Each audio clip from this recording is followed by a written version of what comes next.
2 ways to turn off vanish mode on Instagram. Hey everyone, welcome back to the channel. In today's video I'll guide you on 2 ways on how you can turn off vanish mode on Instagram, so make sure to watch the video till the end. The 2 ways that you can use to turn off vanish mode on Instagram are actually quite simple. Go ahead and then first of all make sure to launch Instagram, hit the DMs icon, and then you might just want to visit someone's DM page here.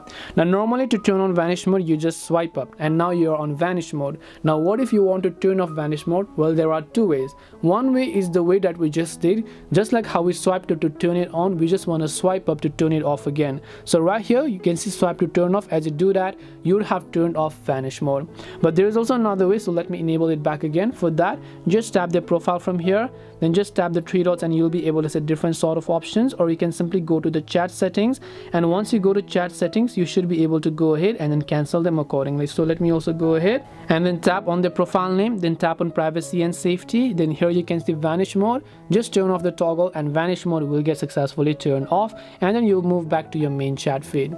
So this way you'll be able to actually turn off vanish mode in 2 ways on Instagram. Hope this video was very helpful. If you have got any more questions, feel free to leave them down. Thank you very much for watching till the end, and see you soon in the next video.